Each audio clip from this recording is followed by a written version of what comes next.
Okay, before I get started, I'm going to make this very clear. In the description below, I am going to leave a link of how long this freaking rant is going to be before I talk about the show. Hopefully I don't start forgetting things because I got a rant. And I'm going to be honest here. So from this moment on, it starts. So you can just skip. Look at the comment below. Well, not comment. The description below. I'm still angry. I'm hot. The description below. Look for the timestamp and just fast forward this if you don't want to see it. Because I don't know how long this. It could be about 10 to 8 minutes long. So I'm sorry, but I got to do it. Okay, starting. Let's make it simple here. Melissa Santos, because I got to say this. In real life, if she's not part of Impact, if she's not being the interviewer, she's not doing Twitch, she's probably the sweetest person you can meet. She looks like a nice person. She's probably sweet. She's married to a wrestler, which is not an easy thing. That means she has to be a very giving person. I know she's got a child because you can hear the child in the background in one or two of her streams. It's not an easy thing being a mom and a person who works in Impact and a person who's married to someone in Impact or wrestling in general. I'm not taking anything away from her. This is not about her as a person. She's probably wonderful. But as the person who's running the freaking stream of Twitch, she pisses me off beyond no end. Look, last week Don Collins was running the stream. It reached 10K almost. It was like about 9,800 people. It's very rare to get up that high. I think she did it once before. And that was when it was a special occasion. But I'm going to tell you right now, I want Don to take over the stream permanently. Because I'm sure he'll run the stream better. Not because he's a man, but because he's making sure he's doing the job properly. I don't care if you're a man, I don't care if you're a woman, I don't care if you're transsexual, I don't care if you're black, white, Spanish, Asian. If you know what you're doing, I commend you. I love you. I don't care if you're a guy or a girl. I'll say I love you because you make sure the content I'm consuming is understandable. It's not distracting. It's not annoying. But with Melissa, and I say this again, in normal life, away from this, she's probably wonderful. You would probably fall in love with her. But as the one who's running the damn Twitch stream, I'm saying scream instead of screen, you're supposed to know what you're doing. At one point, the very opening, she actually had, and you can see it in my face, if you look at the bottom left-hand corner, you can see her there. You can see her seeing herself. And you can also see that there's a little icon next to her seeing herself that shows the level of her voice. That's great. That means she's actually gotten something set up on her laptop, which was a Mac. Probably was. And that shows she was at least now understanding to do that. But throughout the entire stream, she wasn't paying attention. And I heard her say one moment that I can see what people are saying. I'm watching. I'm watching you. I'm watching. Really? If you're watching me, how come the cursor is still over an hour and a half in the top area? You can see it in my face. I got this back in my face. You see the damn cursor in the screen. That was freaking annoying to see that. And that lasted up to the point where, guess what? As I said in my previous reviews, eating or drinking while you're streaming is unprofessional. It's foolish. You're there to do a job, to make sure the content that you're producing, or in her situation, and I'm so angry right now. I'm sorry. Pretty much her job, her function is to do the stream, make sure she interacts with the fans, and is presentable. And since she's taken this stream for months, I don't know how many months she's been doing this, 5 months, 6 at the most, she has eaten on stream and knocked her laptop around. She has drank on stream. She has been sloppy trying to make sure she did the transition going from the advertisement to the show itself and back again. It reached the point where they had to take out the advertisement altogether. Maybe there was a problem with the software, which is understandable. There might have been a problem with the software. That's why they removed it. It was probably an annoyance that was not working properly. It was probably annoying. But in this situation, where a professional would be stupid enough to be eating in front of a laptop on a table, knowing full well, and in this case, it wasn't eating, it was drinking. She spilled water over her damn laptop. By an hour and 30 minutes in, she had no choice but to switch to a phone. And then when she came back again, just within 20 minutes before the show was over, she was on her own husband's laptop, which was probably a Windows laptop, and she doesn't know Windows. She only knows freaking Mac. Are you seriously telling me? And I say this again. As a person, she's probably wonderful. I would probably wish I was her husband. But the person who is working for Impact Wrestling, who should be more mindful, taking away that she's probably traveling a lot and probably doesn't have her kid with her. Probably her relatives are taking care of the child. Being with a husband who's got to be injured and got to be having pains and aches and everything, and she's traveling with him. Taking away from all of that, you have a fucking responsibility. I'm sorry I'm cursing, but I got to. You got the fucking responsibility to take care of a Twitch stream that you promised your fans that will be run properly. I don't care. And I'm not saying I don't care as a person, but when she's on the freaking job, I don't care what the problem is. If your kid is crying, if your husband is having a problem, either give it to Don, saying, Don, I have a problem, take over for me. Or do the damn job properly. I'm sorry. I'm not going to show any sympathy for her in this situation. There was no kid screaming in the background. The cursor in the window where she's doing her job, and you see it in my face again, was there for an hour and 30 minutes until she spilled water on her damn laptop. And she had to switch over to her phone and then to her husband's laptop, who she doesn't even know how to use properly because she's a Mac girl, not Windows. That's it. Now I'm switching over to the show. Sorry. I know my neighbor's going, what the hell is wrong with this guy? It's past 12 in New York. It's probably 12:20. I don't even know how long it's been. Sorry. But let's get to the show. And let's say it was an average show. It wasn't a bad show, but it was average. Let's open with, and I'm going, oh yeah, exactly what I thought. Scarlett Bordeaux. She's in my face. That beautiful lady. I got to put on my face to cleanse myself of this. I'm going to do the Jinder Mahal. Shanti. Shanti. Oh, I don't even know if I'm going to leave that in. But we got Scarlett Bordeaux and Fallah Bahh working with the Dempsey Hit Squad. And you got Gamma's son, Raju, and I can't remember the guy's name. I'm sorry, I'm blanking because this frustrated me beyond no end. It was an interesting match. Fallah Bahh did the major lifting for it due to the fact that they're trying to do this type of premise that Scarlett is trying to show men that she can do anything they can do. Now, I'm going to be honest here. When you have a situation where the woman is OP and destroys every man, it doesn't work for me. I want someone to have to struggle, have to figure a way to get out of their situation. I don't care if you're a man or a woman. Just show that you have the brain power to get out of situations. Yeah, situation gets bad and you're stuck and you don't know what to do. You find a way around the problem. And with Scarlett, when she dealt with Disco Inferno, she got her ass handed to her, but then she rose up and managed to find a way to win. In this situation, she got Fallah Bahh, who at one point dove out of the ring at both of the guys, and then you got, oh man, I'm sure these guys are like, is she really going to do a jump off of the ring and then fly at us? And she does, which I found that was very refreshing to see a woman do this onto men. Now, of course, in the indies that happens, but you know what? We don't get that here in normal wrestling, like Impact isn't always there, and definitely don't get that normally, except for Zelina Vega in WWE, where she does some head scissors and that's it. Women don't normally go at men or deal with men. In this situation where the guys from the Dempsey Hit Squad were trying to get her out of the ring, they didn't want to wrestle her, they had to do whatever they could to get Fallah Bahh back in. She made sure that Fallah Bahh did his job, and she got the freaking pin on the Dempsey Hit Squad, which didn't make anybody happy, particularly Gamma. That was good. I loved it. Let's do the...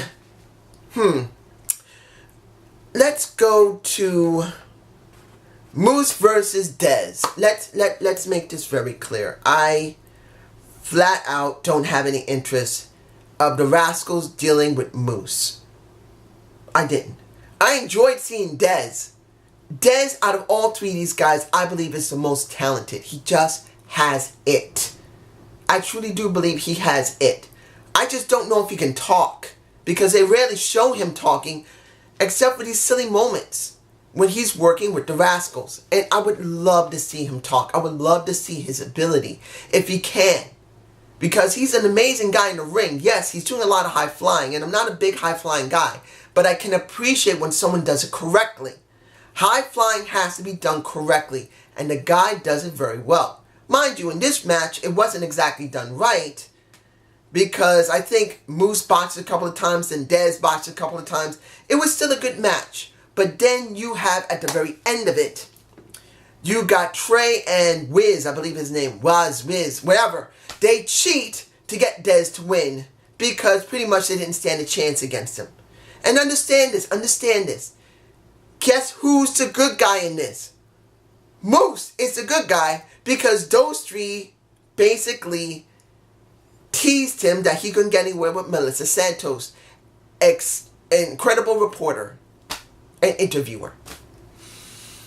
I'm not interested in this. And now hearing him say, well, two can play this game. You're going to cheat? I don't want this ever to be recorded. First said, I don't want this to be recorded. I want this to be snipped out. But if you guys are going to cheat, two can play that game. That means he's going to get people on his side. Really?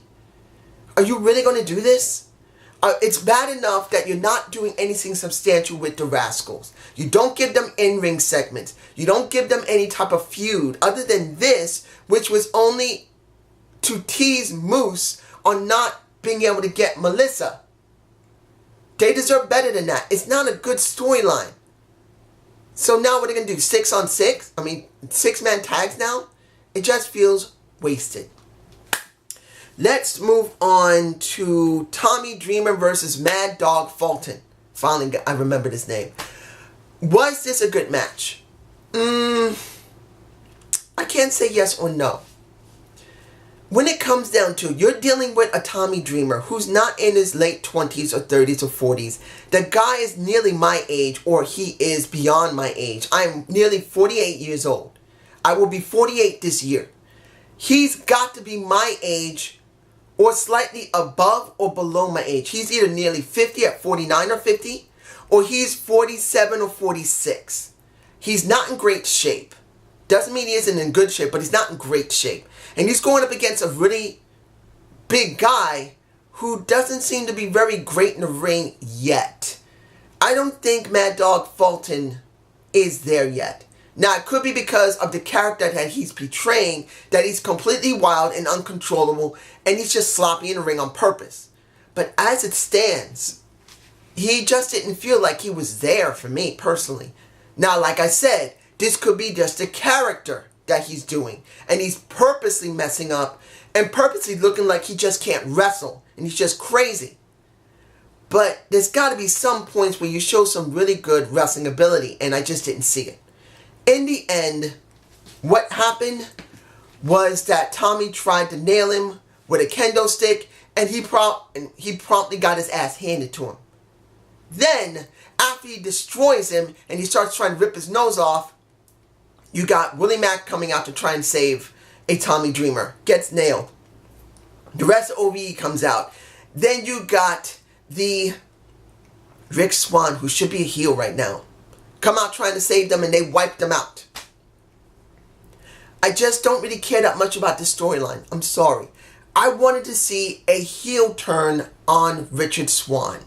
I truly believe if they had booked it properly, and it's not a bad story as it, well, for me, it's not a great story. For others, they'll like it because it is a decent story where Rich was taken care of by a fellow wrestler who loved him like a brother. And he noticed how nuts he is as he loves him as a brother. And he's trying to stay away from that. And that's an understandable story. But I feel like Rich actually turning to the dark side after struggling against it for so long, trying to say, I'd rather be like this. But he's my family. My own family was not there for me. No cousins were there, no uncles were there, nobody. My mom and dad dead. He was there. I want to be with him. That would have been a much more stronger story. And using a Willie Mack to be the catalyst for him to turn heel would have been perfect. And now let's go to the Willie Mack segment after that. Pretty much, Rich thanks Willie for what he did watching his back. And then guess what? Killer Cross comes out again and he said, you hear the music? You see every single time there's a problem, you got to clean it up. But he takes all the glory. Can't you see it? And then it goes to descend, going from and because now Willie Mack is saying, you know what? You're getting on my nerves with this singing. But you know what? Let's deal with this the right way. Next week, we in the ring. You can sing all you want. He didn't say that. I'm just saying it. And just understand what is going to be done, boy. And he said, you call me a boy? Or no, son. He said, you calling me a son? He said, yep. And then Killer Cross goes away and says, checkmate. Now that means he's gotten under Willie Mack's skin. But do I actually want to see it? No. Now other people will probably like it. But for me personally, I just don't see it working. Now, let's do the Kiera Hogan segment with Rosemary. I had a feeling this might happen. Now, I'm sure I didn't say this, but I had a feeling this would happen because Rosemary does not want Kiera Hogan to get hurt. So Kiera Hogan tracks down the Rosemary and says, I'm here. And Rosemary's telling her, leave this alone. I will handle this. You're messing me up. And she says, where were you when the bunny was getting screwed over? I was here. But she's saying, if the bunny hadn't done what I told her not to do, we wouldn't have this problem. But every time I'm going to have a problem, you're going to be there. And pretty much Kiera's saying, I am here to the end. You cannot get rid of me. So guess what? Rosemary nails Kiera Hogan, chokes her, and beats her up, and then disappears. Now, my guess, she did that to try and get rid of her, to try and save her. Because, let's be honest here, the way the storyline is going, and I'm not liking where it's going, I have this feeling that Kiera Hogan's going to turn to the dark side. I could be wrong. They could actually go to Rosemary joining Su Yung, and it's going to be Kiera Hogan on her own having to face all of that. But it really does look like Kiera Hogan is the key to this. That Kiera Hogan's doing everything she can to stop Su Yung, and she's probably willing to go to the dark side to do it. Because she can't stand Bunny being dead. And I'm talking about Allie. Let's move on to the...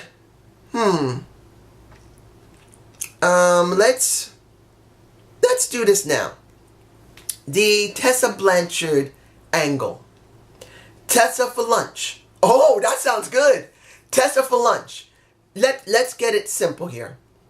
I want to say this about Tessa Blanchard when she does her promos. Her promos were not good in the beginning. They just felt like there was something missing. Now, her promos are a lot better. She speaks more better. She shows more emotion.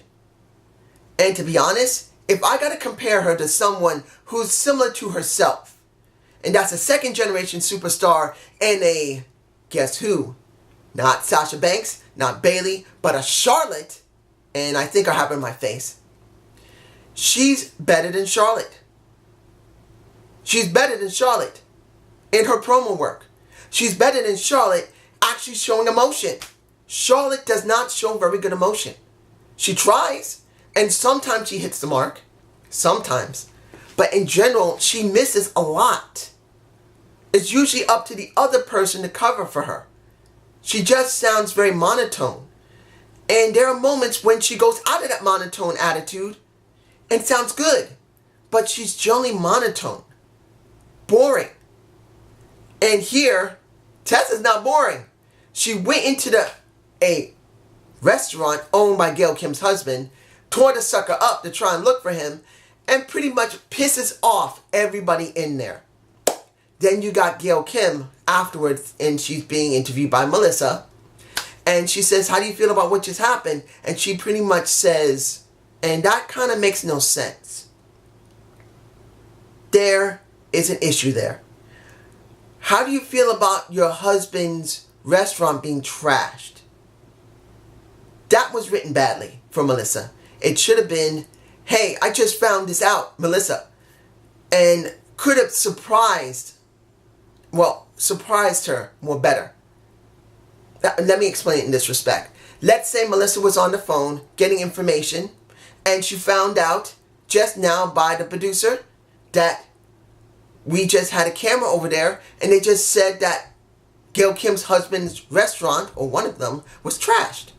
So she tries to look for Gail Kim, and she's with the cameraman looking around, searching for Gail Kim, saying, "Where's Gail? We're looking for Gail." And then they come across Gail doing exactly what she is when they should have walked up to her. That would have been more substantial. And I think Gail could have been a lot more surprised and more angry. She seemed prepared.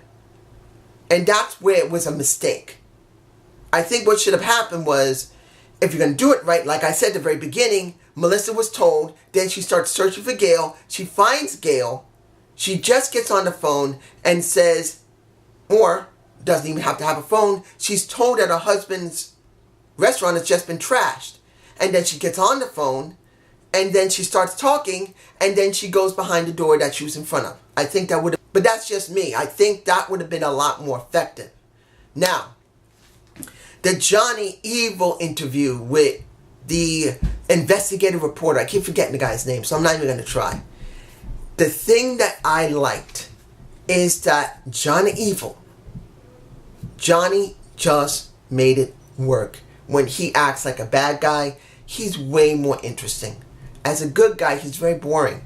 But here, he's attitudey, he's brash, he's basically an annoyance when he's showing it. And I enjoyed that. And he made it very clear, I can get anybody I want. He showed Johnny Bravo on his side. And he said, if I can get a higher ranking official, I can do whatever the hell I want. I can go after Brian Cage's family. I can go after Brian Cage's friends. I can go after Brian Cage's girlfriend. I can do whatever the hell I want. And when it comes to Brian Cage, with all this potential, he's so big, but he runs around a cruiserweight like a cruiserweight. He's almost as good as I am in the ring. But he doesn't get it. He's not willing to do whatever it takes to keep this title. I am. I enjoyed that moment. It was a good moment. And that was done well. Now, the attack from Brian Cage after that recording was shown on Don Callis. I enjoyed it.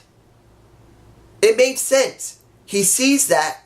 He goes, finds Don, wants to know what's going to be done at the pay-per-view. How's he going to make it right? He said they're going to come up with a plan. Bill is going to be dealing with it, and then he's going to look for Bill, and Don's calling him saying, "Hey, Bill, pick up." And when Bill, or Scott, I don't remember his name, you guys can tell me below, is it Scott Demont or Bill Demont? I can't remember, I'm sorry. I think it's Scott. But he says, I'll say Scott. He said, "Scott, run, because he's coming for you. Cage is coming for you, because I told him we had a plan." And Scott says, "We don't have a plan." He said, "I had to say something. He was going to kill me. Run!" But Brian catches him. And guess who saves him? Guess who saves Scott? It's Lance Storm. I haven't seen Lance in a long time. It was nice to see him. It's so good to see that Lance was involved in this, and now he's going to be the special guest referee. Great, I'm fine with that.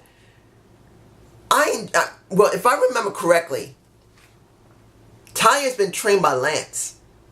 I could be wrong, but if I remember correctly, Taya Valkyrie was trained by Lance Storm, so this is going to make it even more interesting. He says that he is a credible, honest guy, but he's connected, if I'm correct, to Taya Valkyrie.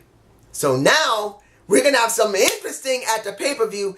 Is Lance going to betray Taya if he had trained Taya? As far as I know, he did. Let's move on. Let me see. Anything else I'm forgetting? No, that's it. The last thing. We're here. Eli's gone. Now, I don't know if the recordings are over. I don't think they are because of how the ending of the match happened. But I'm going to say this.